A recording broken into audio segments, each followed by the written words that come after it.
আমি তোর বাপের চাকর না, যদি যেটা কবি হেরেই শুনবো। হ্যাঁ, তুই তোর বাপের চাকর না, তুই আমার চাকর। হ্যাঁ, আমি বেতন দিই। তুমি ওদের ভুলে যাচ্ছ প্রতি মাসে আমরা তোমাকে বেতন দেই, আমার টাকায় তুমি কাজ করো, তাই না? তাহলে এভাবে বেয়াদবি কেন করছো? আমি আমি তোকে চাকরি নিয়ে যা, আমি তোকে কথার এক চুলো লড়বো না। শাহাদাত, তুমি কিভাবে কথা বলছো আমার সঙ্গে? হ্যাঁ, এভাবে বেয়াদবি কেন করছো? কই আয় করছো, কি সমস্যা তোমার? আমি মনে করতাম যে আপনারা অনেক ভালো মানুষ, কিন্তু এখন মনে হইতেছে যে আপনারা ভালো মানুষ তো দূরের কথা, আপনারা খারাপের চোখও খারাপ, জঘন্য খারাপ মানুষ আপনারা। ভালোভাবে রেখেছি, ঠিক আছে? তুমি যে স্যালারি আমাদের কাছে চেয়েছো সেই স্যালারিটাই তোমাকে দেওয়া হয়, যথেষ্ট ভালোভাবে তোমার দেখভাল করা হয়, তারপরে বলছো আমরা খারাপ মানুষ। কাজ করতেছি, কোনো সময় কোনো খারাপ কোনো রেকর্ড নাই। আপনারা যখন কইছেন তখনই আমি আপনার করে জেনে কইছেন হেনে নিয়ে গেছি, আমি বাসায় চলে গেছি, তারপর আমার নাই। আরে বাবারে, এত কথা না পেঁচায় কি হয়েছে সেটা বলো, খুলে বলো যে কি এমন করলাম আমরা যে তুমি আমাদের সঙ্গে এভাবে বেয়াদবি করছো। আর আমি তো এটাই হয়েছে, খুলে বলো কি হয়েছে তোমার। খুললে কি কমো কোন তো? হ্যাঁ, খুললে কি কমো আপনার করে? আপনারা তো ভালো করে জানেন, আপনাকে এই জায়গায় যারা চাকরি করে, মানে আপনাকে বাপের খরচ চালায়। আমি আপনাকে এই জায়গায় চাকরি করি এতদিন যাবত, আমার লাস্ট 3 মাসের কোনো বেতন দেওয়া হইতেছে না। আমি কিভাবে চলি না চলি খবর নিয়েছেন কোনো সময়? বলছো তোমাকে বেতন দেওয়া হয় না, কি তুমি ফাইজলামি শুরু করছো? আমার তো মনে হচ্ছে তুমি আমাদের সঙ্গে ফাইজলামি করতেছো, একের পর এক উল্টাপাল্টা কথা বলেই যাচ্ছ, আর এখন আবার বলতেছো খালি তোমার জন্য আমাকে এতগুলো কথা শুনতে হচ্ছে। এগুলো কেমন কথা? তোমাকে তো আমি বেতন দিয়ে দিই, তাই না? তুমি ওকে বেতন দাও, তাহলে ও এখন কেন বলছো ওকে বেতন দেওয়া হয় না?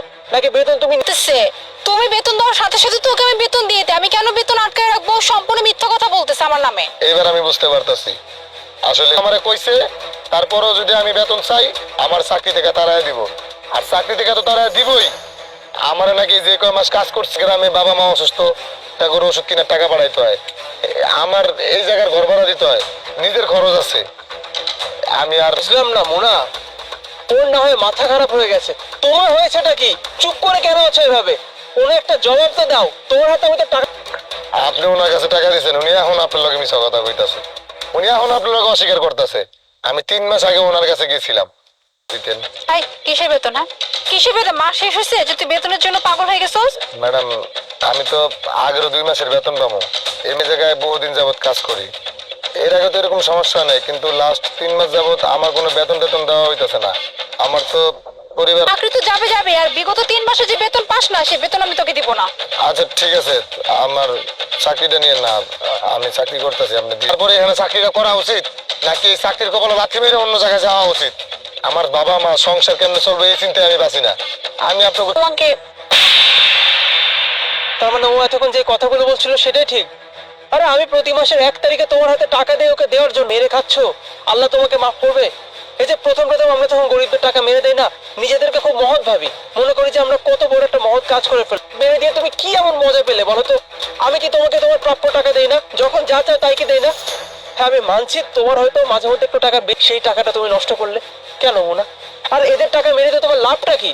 এই যে শাহাদাতকে দেখো, ওর বৃদ্ধ বাবা মা গ্রামে থাকে, ওর কাঁধে যদি এত দায়িত্ব না থাকতো ও কখনো গ্রাম ছেড়ে এই শহরে আসতো ওই ড্রাইভারের চাকরি করার জন্য? আসতো না।